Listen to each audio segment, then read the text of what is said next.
Hello everyone and welcome back to Destiny. Rise of Iron has been out for a couple weeks now, bringing tons of new activities for us to do. And with those activities come a lot of brand new items. Now whether you're new to Destiny or a year 1 veteran, all of these new items can be a bit overwhelming. So in this video we're going to take a comprehensive look at all of those new items, what they do, and where you can find them.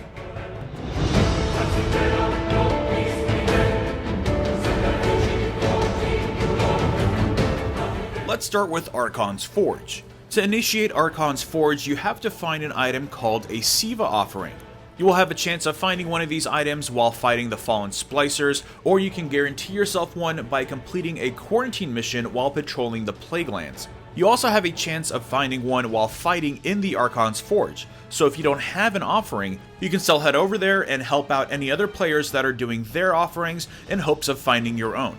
Once you do find a Siva Offering, head over to Archon's Forge and use it on the panel to the right. This will initiate the public event and will give you 5 minutes to complete it. Now there are 3 different qualities of Siva Offerings with 5 different enemy types in each category, totaling in 15 different kinds of Siva Offerings. The first quality tier includes the Fused Siva Offering. This will initiate an event in the Archon's Forge that is recommended for 320 light. The 5 different varieties simply tell you which group of enemies you're going to be facing. While all of them will of course include some combination of Splicer Fallen, the real difference comes in the final boss encounter, which you'll have a choice between either a Servitor, a Shank, a Vandal, a Dreg, or a Captain. This comes into play in the weekly bounties for Shiro 4, where he asks you to fight off specific kinds of enemies in the Archon's Forge. The next group of offerings are of rare quality and are called Enhanced Siva Offerings, and they are simply at a recommended light at 340. All the enemy types are the same, and the encounters are pretty similar. And finally, you have your Perfected Siva Offerings, which initiate an encounter at a recommended light of 360. Now, keep in mind, even though it's only 20 light higher than the enhanced offerings, it's actually a lot more difficult because of the number of enemies and also the amount of yellow bars that you're going to be fighting. So I definitely recommend hitting this one up with a group. The final thing to keep in mind with any of these Siva offerings is that you can only carry one at a time. And no, I don't mean one of each quality or one of each category, I mean one total. So if you want to do a perfected encounter, or if your bounty asks you to, say, kill a captain, you'll have to either use up that one to get rid of it, or even dismantle it from your inventory. Moving on to other new items, we have the Splicer Key. This can be used to give you access to certain parts of the Plaguelands, including an Archon's Forge that might already be in progress. You can usually receive one by defeating a major in the Plaguelands, but if you want a specific target, look for a wizard called Brood Mother or a knight called Brood Enforcer. They should be pretty easy to find right outside the Archon's Forge, as the Hive kinda stick out in this environment. Next up you have Splicer Intel Relays. These are essentially all the same, but will initiate different kinds of encounters.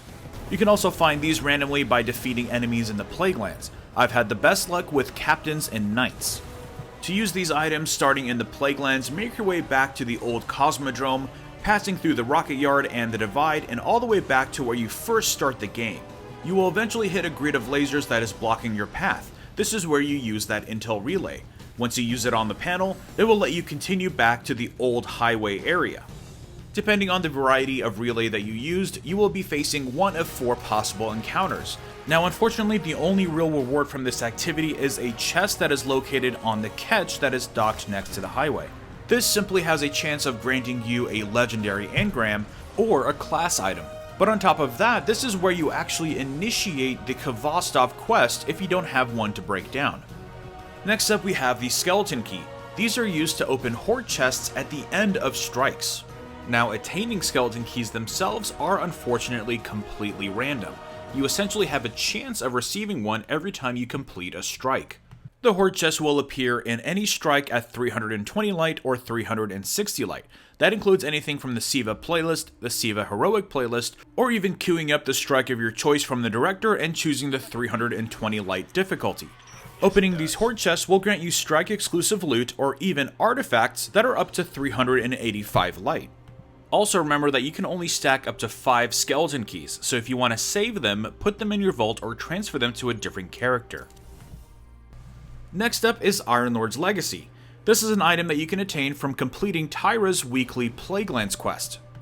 You can then use the item with her to purchase any one of 3 artifacts that she's offering that week. Next up we have items that are specific to the Wrath of the Machine raid. First up we have Siva key fragments and Siva cache keys. Siva key fragments can be found all throughout the raid by opening chests. The primary use of Siva key fragments is to re-roll the perks and stats on your raid armor. This is very similar to glass needles for exotic armor. Using 5 of them will re-roll those perks. The secondary use of Siva key fragments is to combine 10 of them into a new Siva cache key. Siva cache keys can be used to open Siva caches in Wrath of the Machine. It is essentially a bonus chest that you can use to get more loot. Think of them as more refined versions of the Moldering Shards we found in the Taken King. Instead of just working on the final encounter, you can use them on whatever chest you know you need the loot from.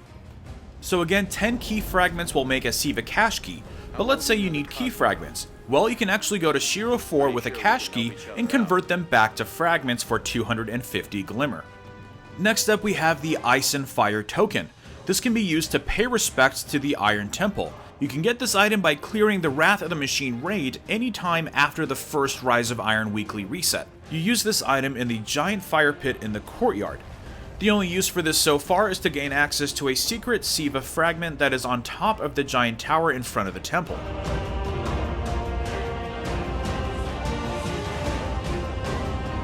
So those are all of the brand new consumables and materials that are found in Rise of Iron so far. So drop a like if you learned something new and subscribe for more Destiny content. And I will see you all next time.